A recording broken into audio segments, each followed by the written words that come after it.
دنیا کے بہترین زیتون کے تیل میں اب ایک نام بلوچستان کے شہر لورالائی کا بھی آتا ہے۔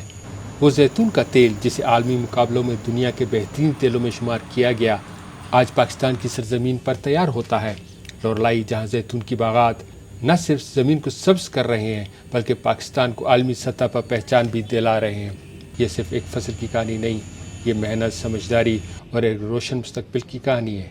آئیے آپ کو بتاتے ہیں کہ لورالائی کس طرح عالمی سطح پر ایک روشن نام کے طور پر سامنے آیا۔ کم پانی، سخت زمین اور مشکل حالات، لیکن انہی حالات میں لورالائی کے کسانوں نے دنیا کا بہترین زیتون تیار کر کے دکھایا۔ یہ کہانی ہے بلوچستان کے زیتون کی، جو آج دنیا میں مقابلہ جیت رہا ہے۔ لیکن یہ کامیابی ایک دن میں حاصل نہیں ہوئی، اس کے پیچھے برسوں کی محنت، غلطیوں سے سیکھنا اور درست فیصلے شامل ہیں۔ بلوچستان کا ایک علاقہ جہاں کبھی پانی کی کمی تھی، زمین بنجر تھی اور کسان مشکلات میں گھرے رہتے تھے، آج اسی زمین پر زیتون کے درخت اگ رہے ہیں۔ کم پانی میں پلنے والا یہ درخت کسانوں کے لیے نئی امید بن گیا ہے۔ لورالائی کا زیتون اب صرف ایک فصل نہیں بلکہ بلوچستان کی نئی پہچان بنتا جا رہا ہے۔ بلوچستان کا ضلع لورالائی ایک وقت میں شدید خشکسالی کا شکار رہا ہے۔ پانی کم تھا، موسم غیر یقینی تھا اور فصلیں بار بار خراب ہو جاتی تھیں۔ کسان محنت تو کرتے تھے مگر انہیں اس کا فائدہ نہیں ملتا تھا۔ لیکن آج لورالائی کی تصویر بدل رہی ہے۔ جہاں کبھی بنجر زمین تھی، وہاں اب زیتون کے باغات نظر آ رہے ہیں۔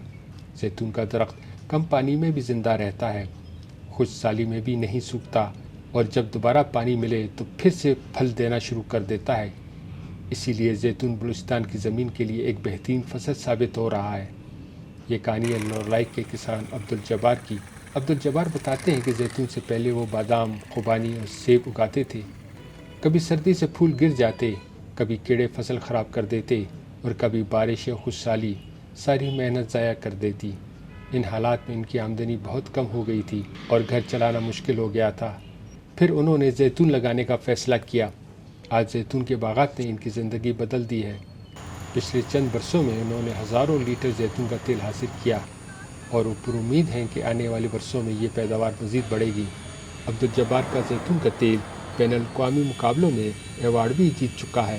یہ صرف ان کی کامیابی نہیں بلکہ پورے علاقے کے لیے فخر کی بات ہے۔ عبدالجبار اب دوسرے کسانوں کی مدد بھی کرتے ہیں۔ انہوں نے زیتون کی نرسری قائم کی ہے جہاں سے کسانوں کو پودے مل رہے ہیں۔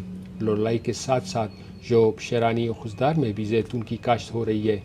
ماہرین کے مطابق بلوچستان کے زیتون کی تیل میں ایسے اجزاء ہوتے ہیں جو انسانی صحت کے لیے فائدہ مند ہیں اور اس کا معیار بھی بہتر ہے۔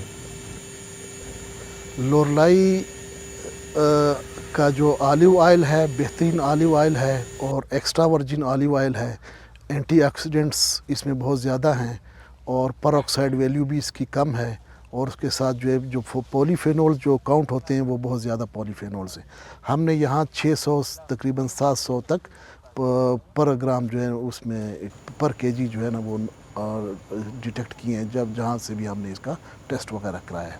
تاہم کسانوں کو اب بھی کچھ مسائل کا سامنا ہے، جیسے تیل ذخیرہ کرنے کے مسائل، مشینوں کی کمی اور شیشے کی بوتلوں کی عدم دستیابی۔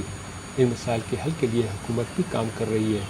ماہرین کا کہنا ہے کہ زیتون کی کاشت صرف ایک فصل نہیں بلکہ موسمیاتی تبدیلیوں سے نمٹنے کا ایک مؤثر طریقہ ہے۔ حکومت کسانوں کو رعایتی قیمت پر پودے، ڈرپ ایریگیشن اور مشینری میں مدد فراہم کر رہی ہے۔ اب جدید ٹیکنالوجی کی مدد سے زیتون کے پودے کم وقت میں تیار کیے جا رہے ہیں۔ پاکستان اب صرف خود زیتون پیدا نہیں کر رہا بلکہ دوسرے ممالک کے ساتھ اپنا تجربہ بھی شیئر کر رہا ہے۔ چند سال پہلے پاکستان عالمی فہرست میں بہت پیچھے تھا، لیکن آج وہ نمایاں زیتون پیدا کرنے والے ممالک میں شامل ہو رہا ہے۔ لورالائی کے زیتون کے باغات یہ ثابت کرتے ہیں کہ اگر مشکلات کا درست طریقے سے سامنا کیا جائے تو بنجر زمین بھی سبز امید میں بدل سکتی ہے۔ یہ کہانی ہے کسان کی محنت کی، زیتون کی طاقت کی اور لورالائی کے روشن مستقبل کی۔